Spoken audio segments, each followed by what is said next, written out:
1922 সালে বিজ্ঞানী স্টার্ন এবং বিজ্ঞানী গার্লাক, এই দুইজন বিজ্ঞানী তারা এই এক্সপেরিমেন্টটা পারফর্ম করে। মূলত স্টার্নের আইডিয়াটা ছিল এবং দুজনে পরবর্তীকালে সাকসেসফুলি এক্সপেরিমেন্টটা করেন। 1922 সালের আগে অ্যাটমিক স্ট্রাকচারের যে বিষয়টা ভাবা হতো, যে কোনো একটা নিউক্লিয়াসের চারিদিকে ইলেকট্রন ঘুরবে এবং সেখানে radius r, mass of electron m, charge of electron minus. এই অবস্থায় ঘুরলে অবভিয়াসলি এর একটা ভেলোসিটি থাকবে v, অ্যাঙ্গুলার ভেলোসিটি থাকবে ওমেগা, এবং যার ফলে এর একটা অ্যাঙ্গুলার মোমেন্টাম উৎপন্ন হবে l, অ্যাঙ্গুলার মোমেন্টাম।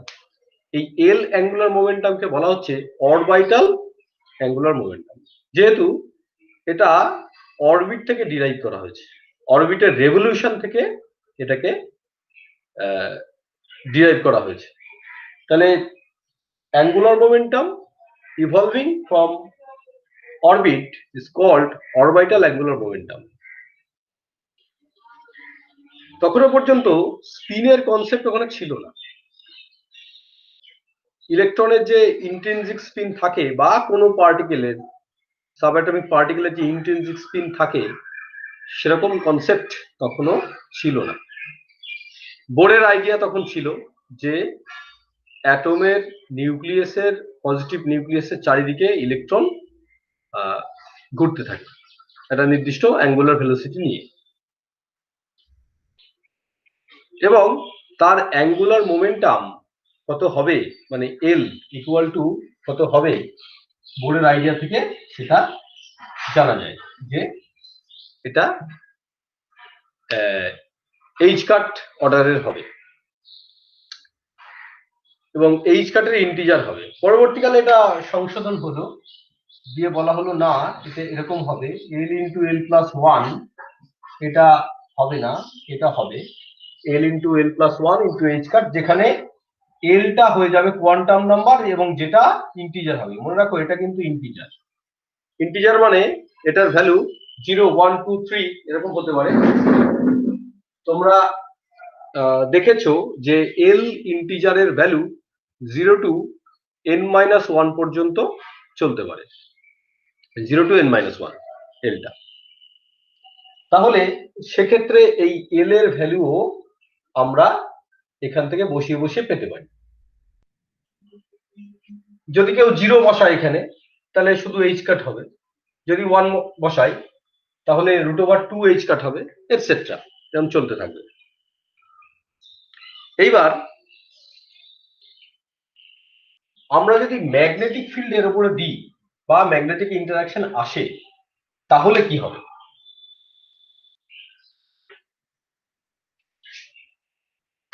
আমরা ম্যাগনেটিক ইন্টারঅ্যাকশনে চলে যাচ্ছি। ইন্টারঅ্যাকশন,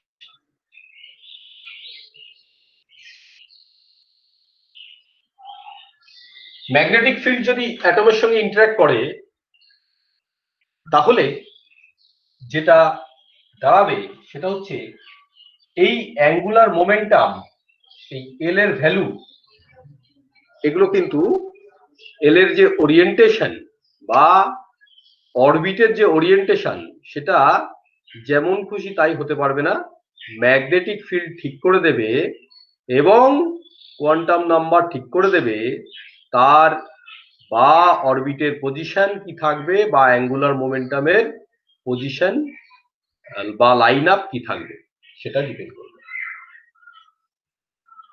যেই তুমি ম্যাগনেটিক ফিল্ডের উপরে অ্যাপ্লাই করবে, সেক্ষেত্রে যদি আমরা ভেবে নিই magnetic field is parallel to z axis, মানে জেডের দিকেই অ্যাপ্লাই করা হয়েছে, অর্থাৎ B equal to B z cap, এরকম যদি ম্যাগনেটিক ফিল্ডটাকে ধরে নেওয়া হয়, তাহলে এই অ্যাঙ্গুলার মোমেন্টামের যে এল জেড অর্থাৎ জেড কম্পোনেন্ট অর্থাৎ অ্যাঙ্গুলার মোমেন্টামের component along the B axis, অর্থাৎ বি এর উপরে ম্যাগনেটিক ফিল্ডের উপরে এল এর যে প্রজেকশন এল জেড, সেই ভ্যালুটা কত হবে?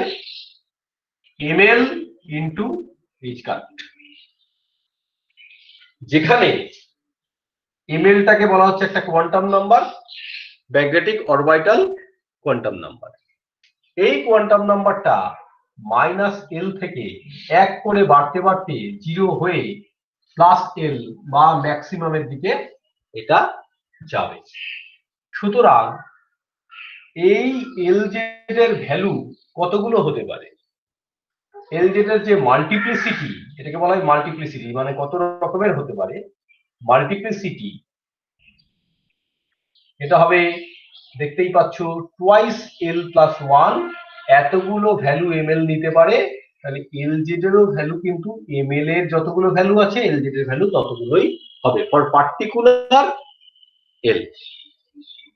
পার্টিকুলার অ্যাঙ্গুলার মোমেন্টামের জন্য এলজেড এর ভ্যালু ml এর উপর ডিপেন্ড করবে, ml যতগুলো ভ্যালু নেবে এলজেড এর ভ্যালু ততগুলো হবে। এবার দেখো এই যে অ্যাঙ্গুলার মোমেন্টামের কথা বললাম, এর সঙ্গে সঙ্গে আর একটা কথা বলতে হবে, সেটা হচ্ছে ম্যাগনেটিক মোমেন্ট।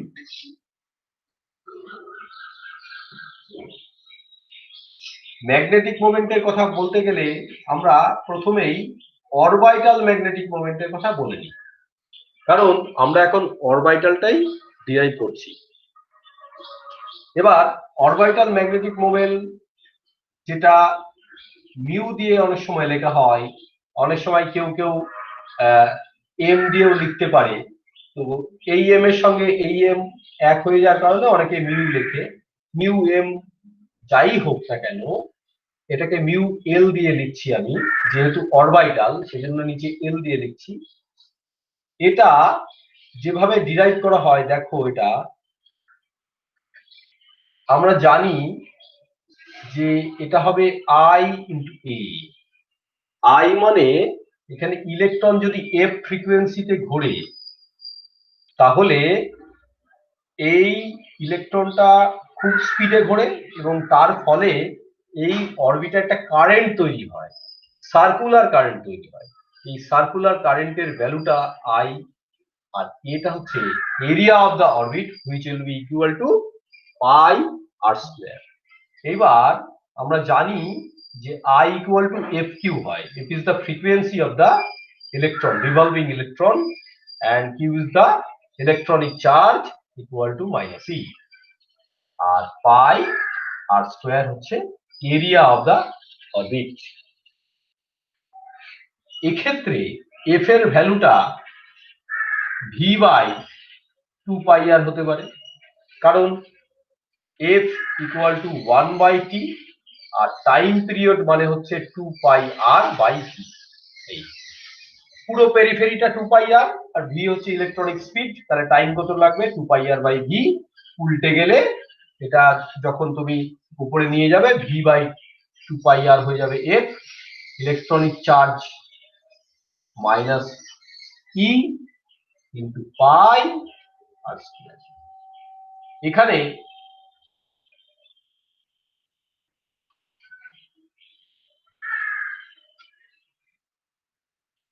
আমরা নেগেটিভ সাইনটা প্রথমেই নিয়ে নিচ্ছি, আর আরেকটা কাজ করছি, এই ক্যান্সেল আউট গুলো এখানে করে দিতে হবে। এই আরটা একটা আরের সঙ্গে কেটে যাবে, তাহলে যেটা হবে হচ্ছে ভি আর আর একটা হাফ আর একটা -e। তো আমরা এখানে এম ভি আর করে দিলাম আর নিচে একটা এম লিখে দিলাম। এমটা মাস অফ ইলেকট্রন, এটা মোমেন্ট নয়, মাস অফ ইলেকট্রন। এখন আপাতত অনেকে এমটাকে আবার ম্যাগনেটিক মোমেন্ট দিয়ে রিপ্রেজেন্ট করে, যাই হোক এম দিয়ে ম্যাগনেটিক মোমেন্ট রিপ্রেজেন্ট করাই যায়, কিন্তু আপাতত এখানে মাস অফ ইলেকট্রন লেখা হচ্ছে -e। আমরা একেবারে E/2m লিখে দিচ্ছি। এম ভি আর এইটাকে বলে অ্যাঙ্গুলার মোমেন্টাম এল। তাহলে দেখতে পাচ্ছ তোমরা মিউ এল একটা ইকুয়েশন তৈরি হলো, সেটা হচ্ছে খুব ইম্পর্টেন্ট ইকুয়েশন।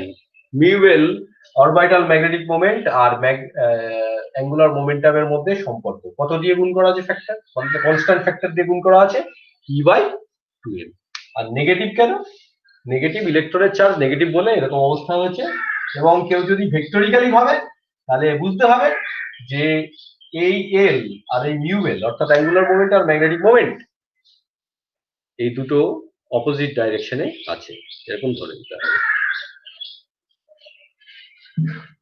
এই ইকুয়েশনটা আমাদের মনে রাখতেই হবে। অনেকে আবার এটাকে এরকম ভাবে লেখে যে E/2m, এখানে একটা এইচ কার্ড দিয়ে দিল, আর শুধু আমরা ভেক্টরটা যদি না নিই এইচ কার্ড বাই 2m আর L/h কার্ড, অনেকে এইভাবে লেখে। এইচ কার্ড একটা উপরে দিয়ে দিল, নিচে দিয়ে দিল। সুবিধা কি? এইটাকে ও বোর ম্যাগনেটন বলতে পারবে তাহলে। হ্যাঁ, এটাকে বোর ম্যাগনেটন বলতে পারবে। তাহলে EH কাট বাই 2m এটা বোর ম্যাগনেটন। সুতরাং ম্যাগনেটিক মোমেন্টকে অনেকেই in the unit of Bohr ম্যাগনেটনে এক্সপ্রেস করতেই পারে। সেই জন্য বোর ম্যাগনেটনের যে এক্সপ্রেশন এটা দিয়ে এক্সপ্রেস করা হয় EH cut by 2m। Bohr ম্যাগনেটনের ভ্যালুটা হচ্ছে। এবার এগুলো সবই ফান্ডামেন্টাল কনস্ট্যান্ট, এগুলো বসালেই মিউ বি এর একটা ভ্যালু এখানে বেরিয়ে আসবে, যেটা 9.27 ইন্টু 10⁻24 জুল পার টেসলা। এটা এই ভ্যালুটা আমাদের মনেও রাখতে হবে যে এই ভ্যালুটা বিভিন্ন জায়গায় কাজে লাগে। যাই হোক, এইভাবেও কেউ মনে রাখতে পারে ম্যাগনেটিক মোমেন্টকে, আবার অরবিটাল ম্যাগনেটিক মোমেন্টকে এইভাবেও কেউ মনে রাখতে পারে। তাতে প্রবলেমের কিছু নেই। এবার আমরা আরেকটু অন্য একটা জিনিস দেখে নিই, যে এই যে ম্যাগনেটিক মোমেন্ট, অ্যাঙ্গুলার মোমেন্টাম, এগুলো তো ইলেকট্রনে আছে বলে দেখা গেল, কিন্তু ইলেকট্রন ঘুরলে যে ম্যাগনেটিক মোমেন্ট বা অ্যাঙ্গুলার মোমেন্টাম থাকে, তার উপর যদি ম্যাগনেটিক ফিল্ড দেয়া হয় তাহলে লাভ বা ক্ষতি কি হবে, তার ইন্টারাকশনটা কি হবে, আর একটু ভালো করে আমরা দেখি।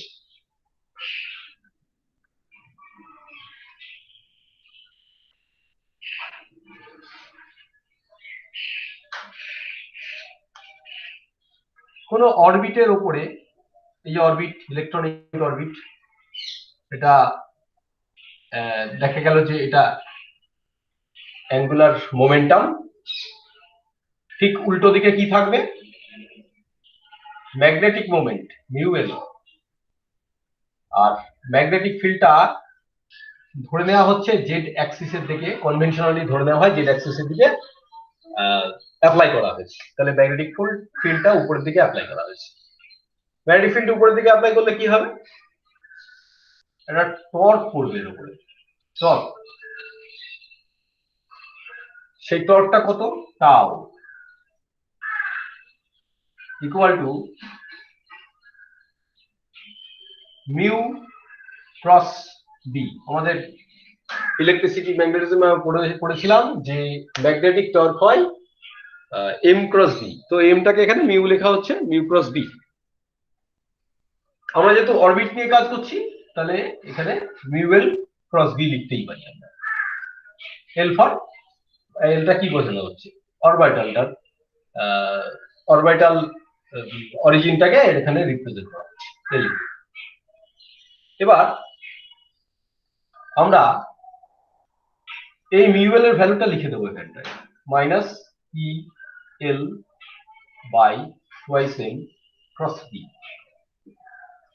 এখানে আমরা বিটাকে যদি আগে লিখে নিই তাহলে নেগেটিভ সাইনটা অ্যাবজর্ব হয়ে যাবে। অ্যাবজর্ব হয়ে গেলে আমাদের একটা এক্সপ্রেশন আসবে এরকম, যার প্রথম অংশটাকে আমরা ওমেগা এল বলছি, আর পরের অংশ অ্যাজ ইউজুয়াল পড়ে আছে, যেখানে omega L equal to EB by twice M ধরে নেওয়া হচ্ছে। এইটাকে বলা হয় লারমার ফ্রিকোয়েন্সি বা লারমার প্রিসিশনাল ফ্রিকোয়েন্সি। কেন বলা হচ্ছে? কারণ এই যে টাও, এটাকে আবার কেউ এইভাবেও এক্সপ্রেস করতে পারে। Torque equal to rate of change of angular momentum. তাহলে টাউটাকে আমরা ডিএলডিটি দিয়ে লিখলাম, আর এখানে একটা এক্সপ্রেশন চলে আসলো, ইকুয়েশন চলে আসলো, যে ইকুয়েশনটা অনেকটা এরকম দেখতে, দেখো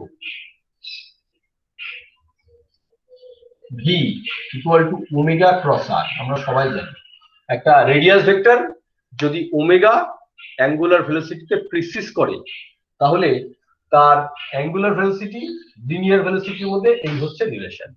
অপরদিকে আমরা জানি যে পজিশন ভেক্টরকে ভি বা ভি কে পজিশন ভেক্টর দিয়ে আমরা রিপ্রেজেন্ট করতেই পারি ডিআরডি। তাহলে ভিটাকে ডিআরডি দিয়ে লেখা হলো ওমেগা ক্রস আর। এই যে ইকুয়েশন, এটা আর এই যে বক্সের মধ্যে যে ইকুয়েশনটা লেখা আছে, এটা অলমোস্ট সিমিলার ইকুয়েশন।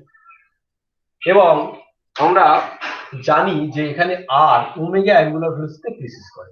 তাহলে এই ইকুয়েশনের সঙ্গে ওটা যদি অ্যানালজি দেখা হয় বা মিল দেখা হয়, তাহলে এরকম কেউ ভাবতেই পারে যে এলটা এরকম ভাবে কেউ এক্সপ্রেস করতেই পারে যে angular momentum omega L velocity angular ভেলোসিটিতে বি অ্যাক্সিস কে প্রিসিস করছে, অর্থাৎ এই এলটা ঘুরছে বি এর চারিদিকে কত অ্যাঙ্গুলার ভেলোসিটিতে ওমেগা এল বা লারবার প্রিসিশনাল ফ্রিকোয়েন্সি।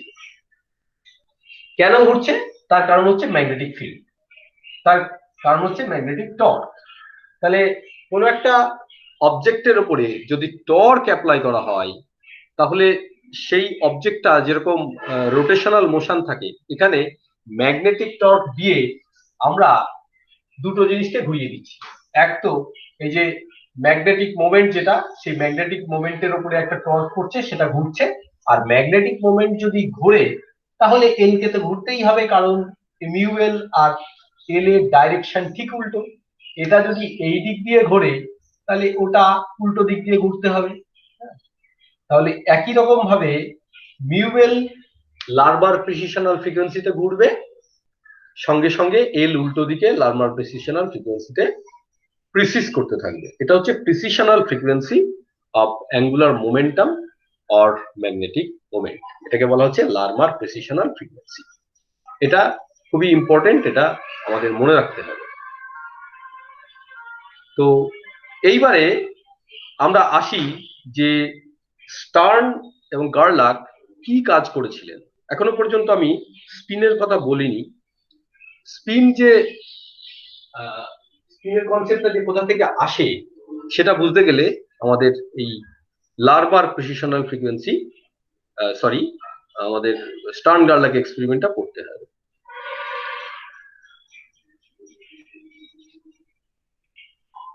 আচ্ছা, আমি কিছু তোমাদের ছবি দেখাই। তার আগে আমি একটু এঁকে নিই। বিজ্ঞানী স্টার্ন এবং গার্লাক তারা কি করেছিলেন? তারা যেটা করলেন সেটা হচ্ছে একটা ওভেনে সিলভারকে নিলেন, সিলভার অ্যাটম মানে তারা সিলভারকে নিয়ে ওভেনে বসিয়ে দিলেন এবং সেখান থেকে সিলভার অ্যাটম ভেপোরাইজড হয়ে বেরিয়ে যাবে। ভেপোরাইজড হয়ে বেরোনোর পরে বিভিন্ন ডাইরেকশনে বেরোবে ভেপোরাইজেশন গুলো। দুটো স্লিট লাগিয়ে দিলেন তারা, দুটো স্লিট লাগিয়ে দিলে তার ডাইরেকশনটা এজি অ্যাটমের যে ডাইরেকশন, এটা ওভেন থেকে আসছে। সিলভার অ্যাটম গুলো ভেপোরাইজড হয়ে এখান থেকে ছুটে চলে যাবে। স্লিট দিয়ে তাদের ইউনিডিরেকশনাল করে নেওয়া হলো। করে নেওয়ার পরে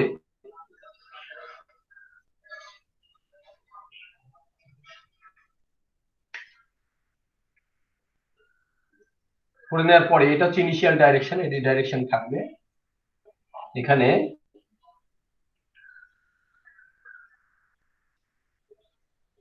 এগুলো পোল পিস, একটা এস একটা এন, পোল পিস। তো এন থেকে এস এর দিকে লাইনস অফ ফোর্স গুলো, ম্যাগনেটিক লাইনস অফ ফোর্স গুলো ধরো এরকম ভাবে যাবে,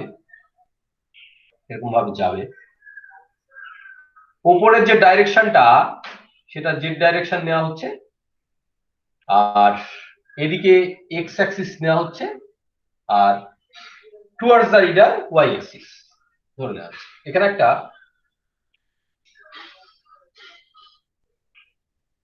কালেক্টিং প্লেট রাখা হচ্ছে। কি কালেক্ট করবে? এখানে যে সিলভার গুলো চলে আসবে সেই সিলভারের অ্যাটম গুলোকে কালেক্ট করবে।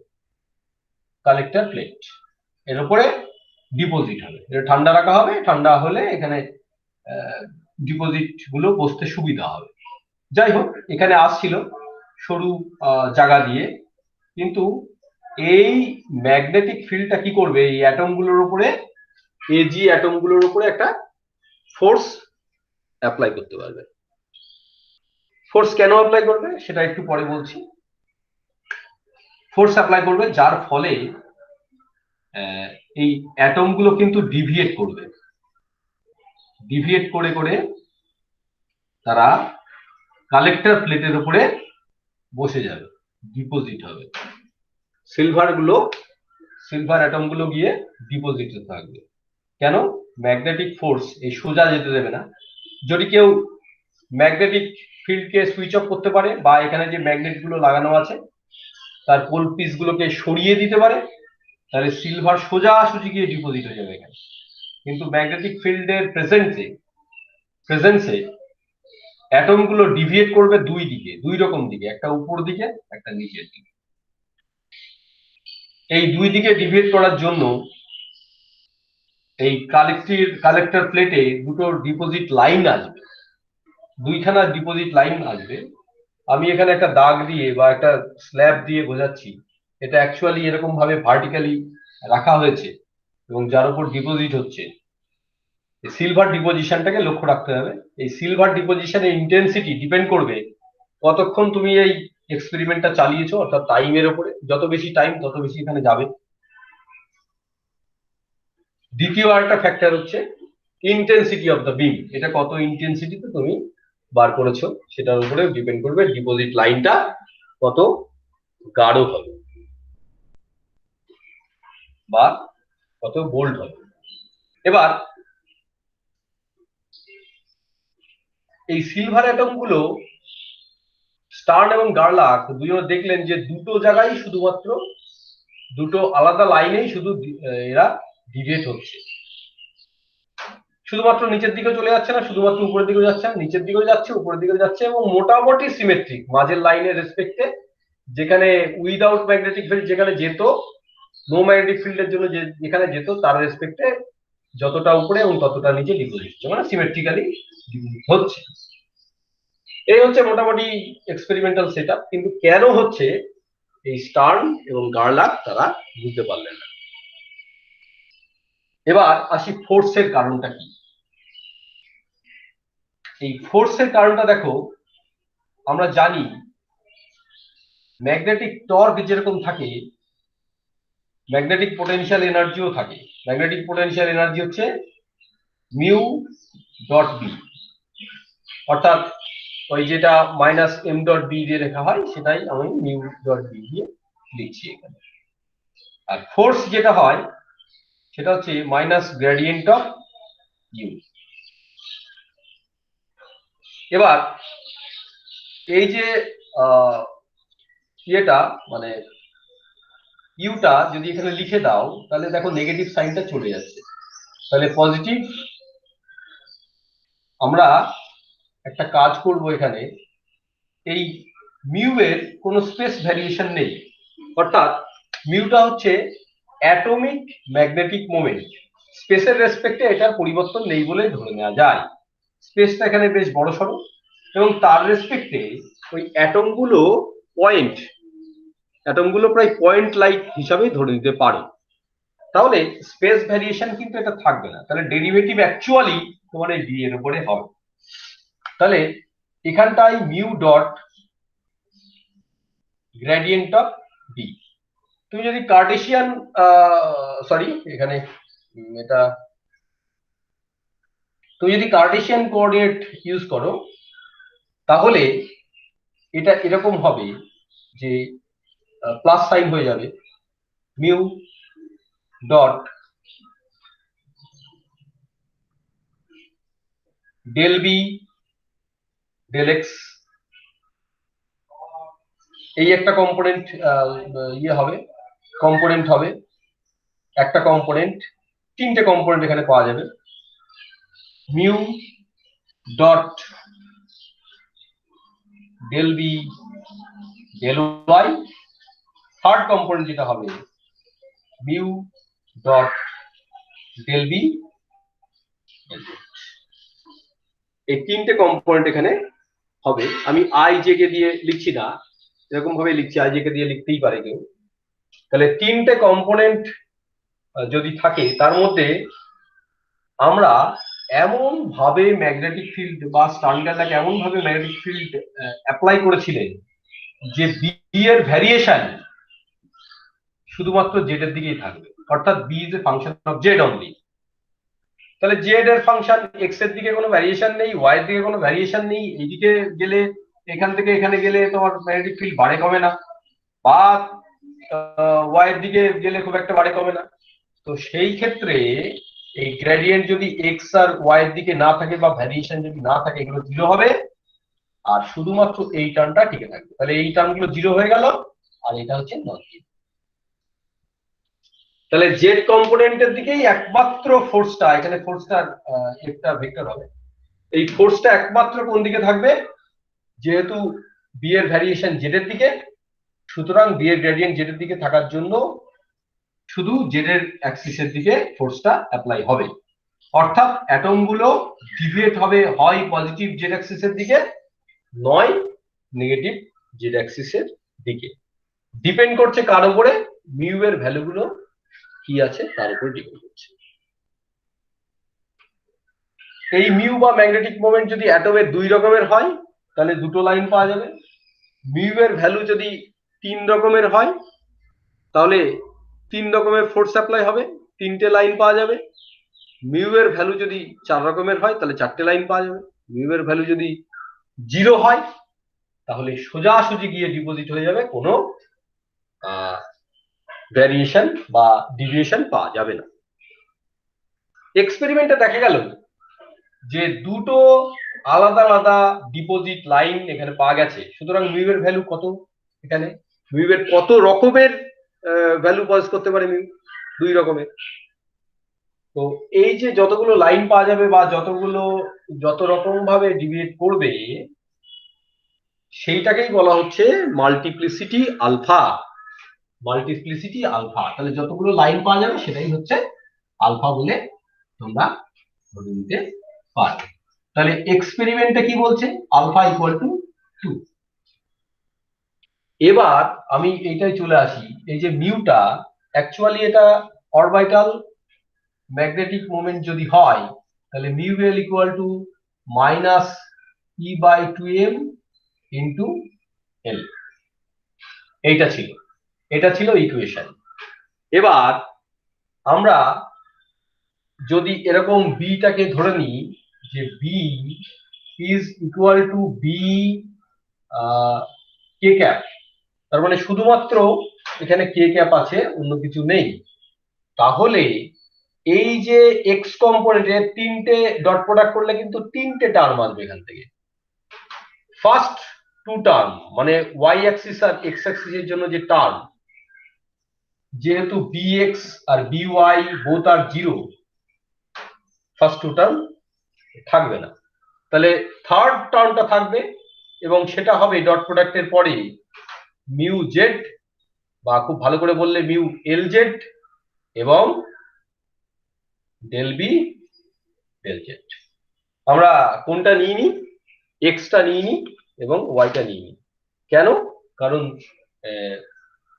এখানে আমরা দেখতে পাচ্ছি যে অ্যাপ্লাইড ম্যাগনেটিক ফিল্ডটা শুধুমাত্র জেড এর দিকে এবং বি এর ভ্যারিয়েশনটাও জেড এর দিকে, অর্থাৎ এই বিজেডটা নন জিরো, আবার বিজেড এর একটা গ্রেডিয়েন্টও আছে।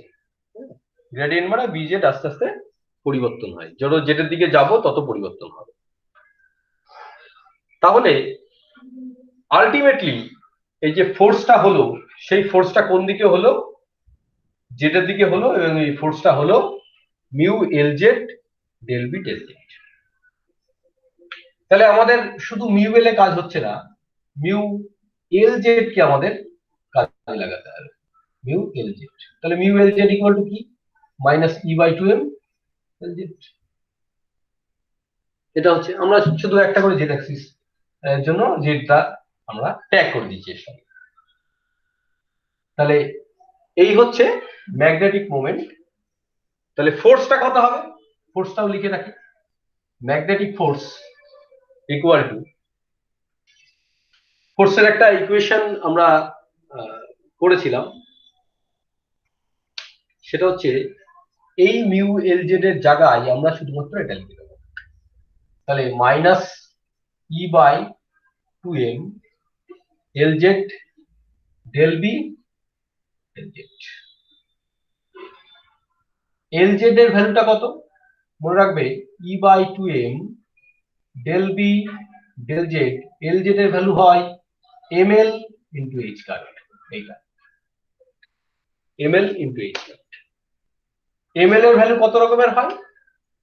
এম এল এর ভ্যালু মাইনাস এল থেকে জিরো হয়ে তারপরে প্লাস এল পর্যন্ত হয়। তাহলে ফোর্স কত রকমের হবে? এম এল এর ভ্যালু যদি 12 প্লাস 1 টাইপস হয়, তাহলে ফোর্সের টাইপ হচ্ছে 12 প্লাস 1। তাহলে 12 প্লাস 1 এত রকমের ফোর্স হতে পারে। সুতরাং ডিভিয়েশন বা ডিপোজিশন কতগুলো লাইনে হবে, কত জায়গায় ডিভিয়েট করে যাবে, সেটা কিন্তু এই 12 প্লাস 1 এর উপর ডিপেন্ড করবে। 12 প্লাস 1 এর সংখ্যাটা যা হবে ততগুলো ডিপোজিট লাইন পাওয়া যাবে। এবার ডিপোজিট লাইন স্টার্ন গ্যারলাক এক্সপেরিমেন্টে পাওয়া গেছিল মাত্র দুটো। তাহলে আমরা বুঝতে পারছি যে 12 প্লাস 1 ইকুয়াল টু 2।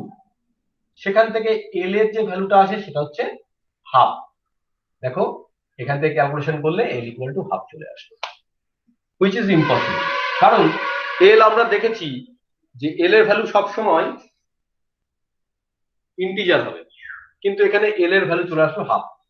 এখানেই কন্ট্রাডিক্টরি রেজাল্ট পাওয়া গেল এবং দেখা যাচ্ছে যে থিওরিতে কোনো একটা প্রবলেম নিশ্চয় আছে, না হলে এই সমস্যাটা হবে না। কারণ এল এর ভ্যালু ইন্টিজার বলে ধরে নেওয়া হচ্ছে, কিন্তু এক্সপেরিমেন্ট থেকে বেরিয়ে আসছে এল এর ভ্যালু হাফ ইন্টিজার। সমস্যাটা এখানেই দেখা গেল। এইটাই হচ্ছে আমাদের স্টার্ন গার্লাক এক্সপেরিমেন্ট, এবং এক্সপ্লেনেশনটা কিন্তু আলাদা। এক্সপ্লেনেশনটা অন্য সময় এসেছিল, আরো কয়েক বছর পরে গুডস্মিথ উলেনবেক তারা 1926 সালে এক্সপ্লেনেশনটা দেন। এক্সপ্লেনেশনটা আমি একটু পরে আসছি, তোমরা একটু এক্সপেরিমেন্টাল অ্যারেঞ্জমেন্টটা দেখে নাও।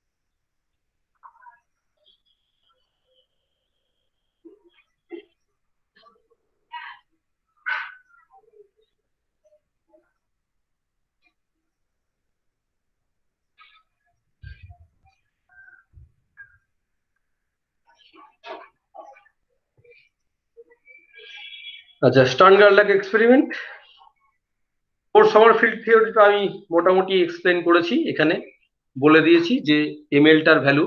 সবাই দেখতে পাচ্ছ আমার স্ক্রিনটা? কেউ একজন হ্যাঁ বলো যদি দেখতে পাও। হ্যাঁ, হ্যালো, দেখতে পাচ্ছ? হ্যাঁ পাচ্ছি।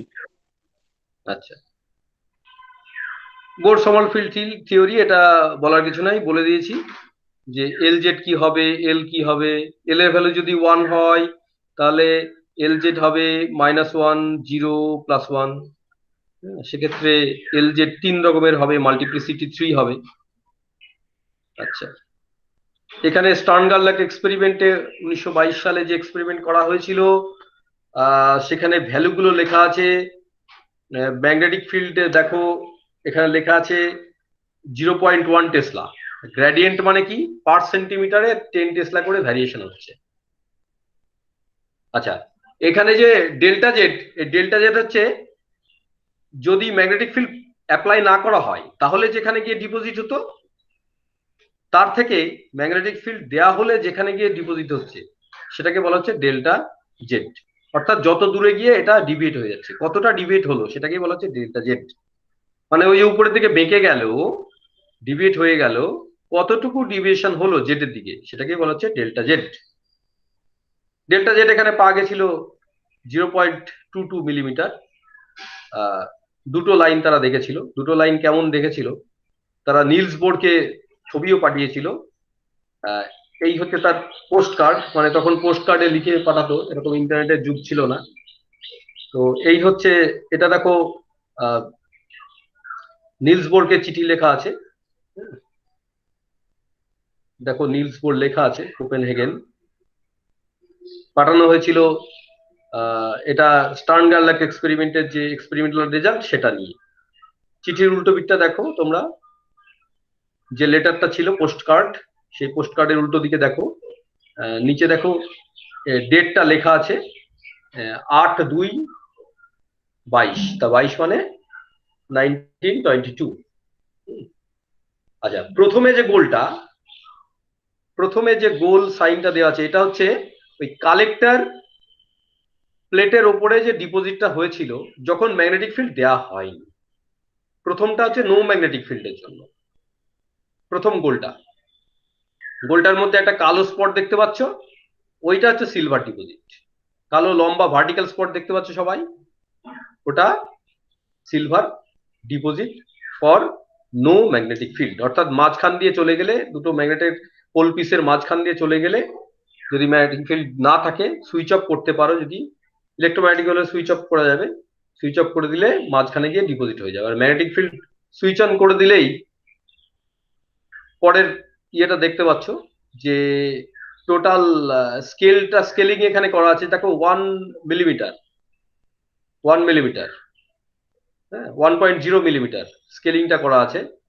মানে তোমরা নিশ্চয়ই ম্যাপ সম্বন্ধে পরিচিত, কিলোমিটার হিসাবে সেখানে লেখা থাকে, এখানে মিলিমিটার দেওয়া হচ্ছে। এই যে যেটা দেখো 1 মিলিমিটার, 1 মিলিমিটার এটা, তাহলে এটা কতটুকু হবে, এই যে 0.22 মিলিমিটার, যেটা এর আগে আমি তোমাদের বললাম আগের স্লাইডে। তো এই দুটো আলাদা লাইন কিন্তু পাওয়া যাবে কখন, যখন ম্যাগনেটিক ফিল্ড অ্যাপ্লাই করা হয়েছে, দুটো আলাদা লাইন। এই মাঝখানটা দেখো সেপারেশনটা বেশি, আর পাশের দিকে এজ এফেক্টের জন্য, মানে পাশে তো আর বেশি ম্যাগনেটিক ফিল্ড নেই, সেজন্য পাশে আর ডিভিয়েশনও হয়নি, এইটা বা এই পয়েন্টটা এখানে ডিভিয়েশনও হয়নি, এখানে মিশে গেছে এটা। হ্যাঁ, ম্যাগনেটিক ফিল্ড তো একটা লিমিটেড রিজিয়নে আছে। হ্যাঁ, লিমিটেড রিজিয়ন বলতে এখান থেকে এই পর্যন্ত হয়তো ম্যাগনেটিক ফিল্ড আছে, এইদিকে বাইরে ম্যাগনেটিক ফিল্ড নেই, সেজন্য সিলভার ডিপোজিটটা মিশে যাচ্ছে, সেপারেশনটা হচ্ছে না। যাই হোক, এই সেপারেশনটা 0.2 মতো হচ্ছে, 0.22 মতো হচ্ছে। এটা হচ্ছে একটা এদের অনারিং স্টোন, একটা এদের ছবিটা লাগানো হয়েছে এখানে। আচ্ছা, এটা এক্সপেরিমেন্টাল সেটআপ। দেখো ম্যাগনেটিক পোল পিস গুলো এখানে কতটা লম্বা করে দেওয়া হয়েছে, মানে অনেকটা জায়গা জুড়ে যেন ফোর্সটা অ্যাপ্লাই হয় এবং ডিভিয়েশনটা যেন বেশি করে হয়, সেই জন্য এরকম লম্বা ব্যবস্থা করা হয়েছে।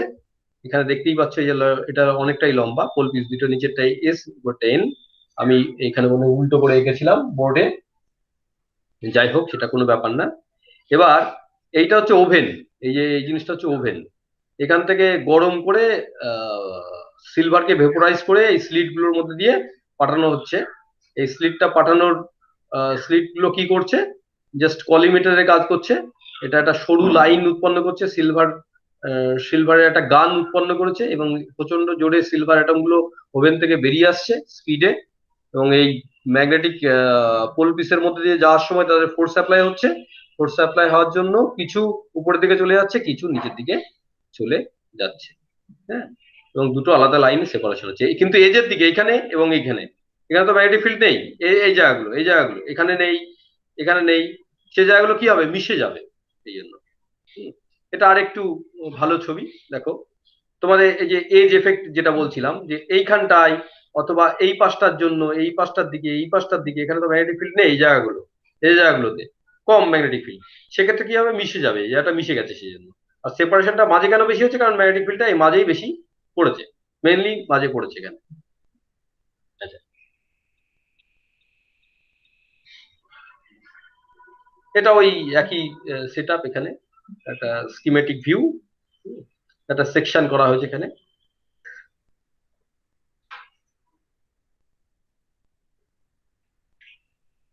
আচ্ছা, এই এনটা দেখো সূচালো কেন করা হয়েছে? এই সূচালো জায়গা থেকে লাইনস অফ ফোর্স গুলো খুব কম জায়গার মধ্যে বেরিয়ে বেরিয়ে কিন্তু ছিটিয়ে যাবে, এস এর দিকে ছিটিয়ে পড়ে যাবে। আমি আগেরটাই যাচ্ছি, এ দেখো এন থেকে বার হয়ে লাইনস অফ ফোর্স গুলো কিন্তু ছিটিয়ে যাবে। তো ছিটিয়ে গেলে দেখো নিচের দিকে ম্যাগনেটিক ফ্লাক্সের লাইন ডেন্সিটি কম, এইখানটা ডেন্সিটি কম, আর এই জায়গাটা ডেন্সিটি বেশি। তাহলে উপরে ম্যাগনেটিক ফিল্ড বেশি হবে আর নিচের ম্যাগনেটিক ফিল্ড কম হবে। তাহলে জেড দিকে, জেড অ্যাক্সিস যদি এটা হয়, তাহলে জেড দিকে ভ্যারিয়েশন আছে, এটা অবভিয়াসলি ভ্যারিয়েশন আছে। এই উপরের দিকে জেডে ম্যাগনেটিক ফিল্ড বেশি, নিচের দিকে magnetic field density, flux density বেশি কম বলে ম্যাগনেটিক ফিল্ডের ভ্যালু কম এখানে। সেই জন্য এরকম অবস্থা করা হয়েছে। এটা ওই একই। এইটা হচ্ছে বিজ্ঞানী স্টার্নগারল্যাকের যে অরিজিনাল এক্সপেরিমেন্টাল সেট আপটা রয়েছে সেইটা, এই উপরে এটা, এটা হচ্ছে অরিজিনাল সেট আপ। তার আনুষঙ্গিক যে যন্ত্রপাতি অ্যাসোসিয়েটেড যে এক্সপেরিমেন্টাল সেট আপ সেটাও এখানে রয়েছে।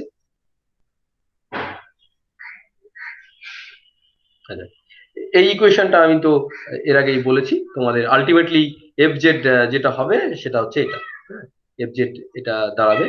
আর এটা হচ্ছে potential energy, magnetic potential energy. আচ্ছা,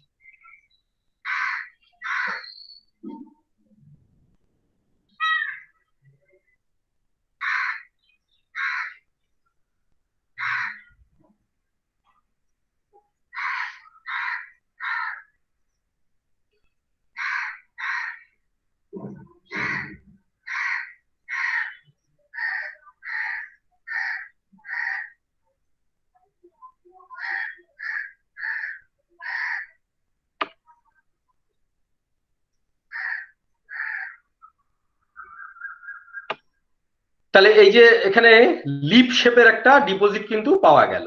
হ্যাঁ, লিপ শেপের একটা ওয়াই জেড প্লেনে একটা পাওয়া গেল এরকম। হুম, এবং এইটাকে এক্সপ্লেন আমরা করব কি করে, দেখো এক্সপ্লেনেশনটা দেখো, এক্সপ্লেনেশনটা দেখো।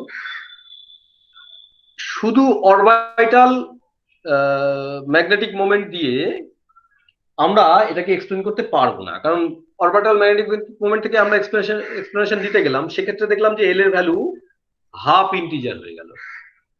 হাফ ইন্টিজার হলেই সমস্যা, হাফ ইন্টিজার হওয়া যাবে না।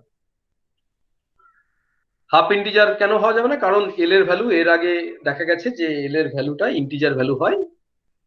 সুতরাং দেয়ার ইজ এ প্রবলেম, মানে সেখানে কোনো একটা সমস্যা আছে। এই সমস্যা সমাধানের জন্য বিজ্ঞানী গুডস্মিট এবং উলেনবেক দুজন 1925 সালে একটা এক্সপ্লেনেশন দেন। তার এক্সপ্লেনেশনটা দেখো, বললো যে in addition to the orbital magnetic moment there is a extra intrinsic magnetic moment also. Intrinsic magnetic মোমেন্টের ক্ষেত্রে, স্পিন ম্যাগনেটিক মোমেন্টের ক্ষেত্রে আমরা একই রকম ফর্মুলা ইউজ করতে পারি। শুধু দেখো, আমরা অরবিটালের যে ফর্মুলাটা ছিল তার সঙ্গে একটা জিএস এখানে অ্যাড করা হয়েছে, জিএস, কারণ এটার ফিজিক্যাল কোনো এক্সপ্লেনেশন নেই।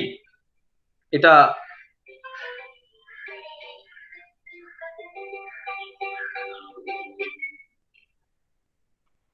এটা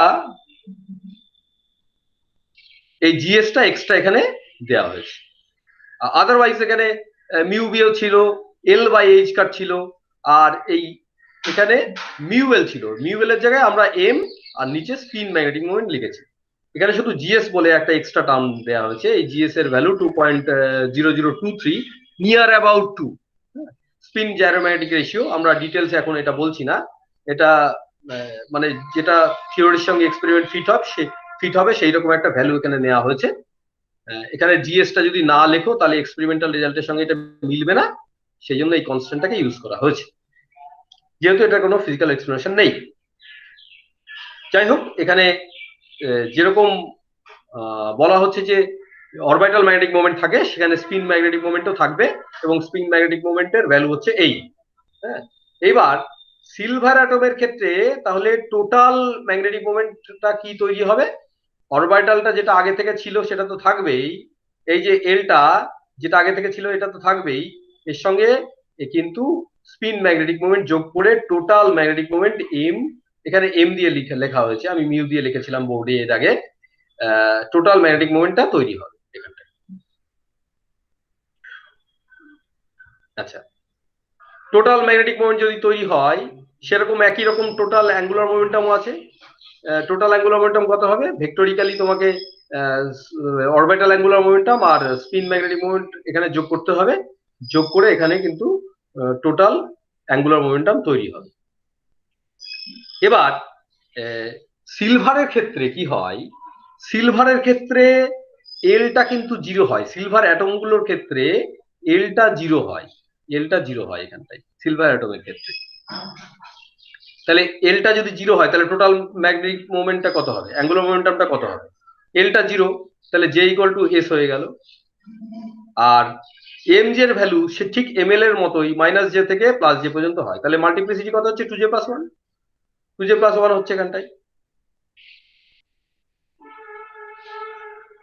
মাল্টিপ্লিসিটি যদি টু জে প্লাস ওয়ান হয় তাহলে সেক্ষেত্রে আমরা দেখতে পাচ্ছি যে টু জে প্লাস ওয়ানটাই হচ্ছে টু এস প্লাস ওয়ান হয়ে গেল এখানে, হ্যাঁ, টু এস প্লাস ওয়ান হয়ে গেল।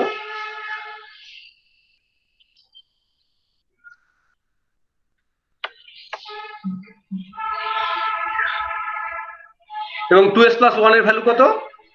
টু এস প্লাস ওয়ান এর ভ্যালু হচ্ছে টু, এবং টু থেকে যেটা ডিরাইভ হলো সেটা এস ইকুয়াল টু হাফ। তাহলে স্পিনটা কত পাওয়া গেল?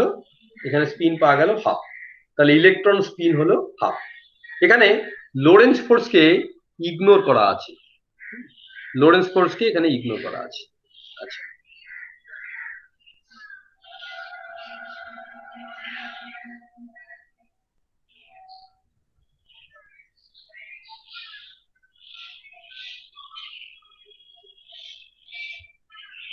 হ্যাঁ, এবার দেখো এখানে একটা বিষয় গোলমেলে হয়ে যেতে পারে যে এল দিয়ে আমরা এক্সপ্লেন করতে পারলাম না, সেই জন্য আমরা এস কে নিয়ে আসলাম, স্পিন ম্যাগনেটিক মোমেন্টকে নিয়ে আসলাম, এবং স্পিন ম্যাগনেটিক মোমেন্টের কোনো ফিজিক্যাল অ্যানালজি নেই যে কিভাবে ঘুরছে না ঘুরছে। আমি এর আগে বলেছি কেন এটা ফিজিক্যাল এক্সপ্লেনেশন দেওয়া যায় না, রিলেটিভিস্টিক থিওরি এটাকে সেই কাজটা করতে দেবে না। তাহলে জে ইকুয়াল টু এল প্লাস এস, এখানে আমাদের এলটা সিলভার অ্যাটমের ক্ষেত্রে, এজি অ্যাটমের ক্ষেত্রে এলটা হয়ে যাবে জিরো, শুধুমাত্র এস হবে। আর জে এর কতগুলো ভ্যালু হতে পারে, জে জেড এর কতগুলো ভ্যালু হতে পারে? ঠিক এল জেড এর মতোই, মাইনাস যে এটা ম্যাক্সিমাম থেকে জিরো হয়ে প্লাস জে ম্যাক্সিমাম পর্যন্ত ভ্যারি করবে। অর্থাৎ এটার ভ্যালু, জে জেড এর ভ্যালু কত রকমের হতে পারে? Two J plus one. তাহলে টু জে প্লাস ওয়ান মানে অ্যাকচুয়ালি এলটা যদি জিরো হয়ে যায় এটাই হচ্ছে টু এস প্লাস ওয়ান। আর আমরা জানি দুটো লাইনে বিভক্ত হয়েছে, multiplicity alpha equal to two, তাহলে এস এর ভ্যালু কত দাঁড়াচ্ছে? হাফ। এখান থেকে চলে আসলো যে ইলেকট্রনিক স্পিন হাফ হয়, এখান থেকে আসলো এই জিনিসটা থেকে, এবং লোকে অ্যাকসেপ্ট করলো, যে এক্সপেরিমেন্টালি প্রুফ হয়ে গেল যে স্পিনের ভ্যালু, ইলেকট্রন স্পিনের ভ্যালু হাফ হয়। একটা কনফিউশন থাকতে পারে যে একবার ইলেকট্রনের কথা বলা হচ্ছে, একবার অ্যাটমের কথা বলা হচ্ছে, এজি অ্যাটমের সঙ্গে ইলেকট্রনের কি সম্পর্ক রয়েছে? অ্যাকচুয়ালি দেখো, অ্যাটমের ম্যাগনেটিক মোমেন্ট নির্ভর করে লাস্ট অড আনপেয়ার্ড ইলেকট্রনের উপরে। কি বললাম? লাস্ট অড আনপেয়ার্ড ইলেকট্রনের উপরে ডিপেন্ড করে যে এই অ্যাটমের ম্যাগনেটিক মোমেন্ট বা অ্যাঙ্গুলার মোমেন্টাম কত হবে। যে আনপেয়ার ইলেকট্রন গুলো পড়ে থাকবে তার উপরে ডিপেন্ড করবে। সুতরাং একটা আনপেয়ার্ড ইলেকট্রন যদি এল ইকুয়াল টু জিরো সাবশেল কক্ষে থাকে, সাবশেলে যদি থাকে, তাহলে এল ইকুয়াল টু জিরো মানে এস, এসপিডিএফ যদি ভাগ করি, এস সাবশেলে থাকলে তার এল ভ্যালু কত হবে 0। ইজির ক্ষেত্রে তাই থাকে, যে লাস্ট অড আনপেয়ার যে ইলেকট্রন আছে তার এল ভ্যালুটা 0 হয়, এবং তার স্পিন থাকে শুধু, অরবিটাল অ্যাঙ্গুলার মোমেন্টাম থাকে না, শুধু স্পিন অ্যাঙ্গুলার মোমেন্টাম থাকে, সেটাই হচ্ছে হাফ। এবং ওই ইলেকট্রনটি কিন্তু অ্যাটমের মধ্যেই লাস্টে কক্ষে কিন্তু ইয়েটাকে রিভলভ করছে, নিউক্লিয়াসকে চারিদিকে ঘুরছে, এবং সেই ইলেকট্রনের বাদে অন্য যে ইলেকট্রনগুলো আছে তারা কি করছে, তারা একের সঙ্গে অপরটা পেয়ার্ড হয়ে বসে আছে, পেয়ার্ড হয়ে তো তাদের নেট যে ম্যাগনেটিক মোমেন্ট সেটা 0 হয়ে যাচ্ছে। তাহলে শুধুমাত্র লাস্টে যে পড়ে আছে আনপেয়ার্ড, সেই নির্ধারণ করে দেবে, ডিটারমাইন করে দেবে যে টোটাল অ্যাটমের ম্যাগনেটিক মোমেন্ট, তার অ্যাঙ্গুলার মোমেন্টাম কি হবে, এগুলো ওই লাস্ট অড আনপেয়ার্ড এর উপর ডিপেন্ড করবে। এবার সুতরাং এই অ্যাটমের স্পিন ইকুয়াল টু কিন্তু ইলেকট্রনের স্পিন, সেই জন্য কিন্তু এখানে হাফ পাওয়া গেল অ্যাটমে, ইলেকট্রনে কিন্তু হাফ বলে দেওয়া হচ্ছে এই কারণে। এবার অনেকেই বলতে পারে যে ফ্রি ইলেকট্রন দিয়ে তাহলে করলে কি হতো। ফ্রি ইলেকট্রন দিয়ে করলে যেটা হতো যে এই যে এন পোলপিস আর এই যে এস যে পোলপিস, যে লাইন্স অফ ফোর্স এরকম বেরিয়েছে, ফ্রি ইলেকট্রন দিয়ে করলে যদি ফ্রি ইলেকট্রন এখানে পাঠাতে, এর উপরে লোরেন্জ ফোর্স এত বেশি ফোর্স অ্যাপ্লাই করে ফেলতো, লোরেন্জ ফোর্স, যে এই ফোর্সটা এই যে মাইনাস সরি প্লাস কত ছিল mu del B del Z, এই ফোর্সটা খুবই কম হতো, এটা লেস দেন লোরেন্জ ফোর্স। তাই লোরেন্জ ফোর্স অনেক বেশি হতো, এটা বোঝাই যেত না, এবং সেটা অন্যদিকে বাঁকিয়ে দিত। কে বাঁকিয়ে দিত? লোরেন্জ ফোর্সটা। এটা অল্প স্বল্প বাঁকালেও সেটা এখানে ধরা পড়তো না ডিপোজিটে। এইটার কারণে কিন্তু ফ্রি ইলেকট্রন নেওয়া যাবে না। কিন্তু অ্যাটম নিলে কি সুবিধা? অ্যাটম দেখো কিন্তু ইলেকট্রনের চার্জ থাকতে পারে, অ্যাটমটা কিন্তু টোটালি নিউট্রাল, অ্যাটমের যতগুলো প্রোটন থাকে ততগুলো ইলেকট্রন থাকে, তাহলে total charge for AG atom equal to 0। তাহলে চার্জই যদি না থাকে তাহলে ফোর্সটা লোরেন্জ ফোর্স কত হবে? এফ লোরেন্জ কত হবে? Q V cross B. এই বি যা খুশি হোক না কেন, কিউ 0 বলে টোটালি 0। তাহলে এখানে ম্যাগনেটিক ফোর্সটা কিন্তু লোরেন্জ ফোর্স নয়, লোরেন্জ ফোর্সটা 0, কিন্তু অ্যাঙ্গুলার মোমেন্টাম ম্যাগনেটিক মোমেন্টের জন্য যে ফোর্সটা সেটা এখানে থাকছে এজি অ্যাটমের ক্ষেত্রে। ফ্রি ইলেকট্রন নিলে দুটোই থাকতো, কারণ ইলেকট্রনের চার্জ আছে, কিন্তু অ্যাটমের তো চার্জ নেই, সেই কারণে এখানে এজি অ্যাটম নেওয়া হয়েছে।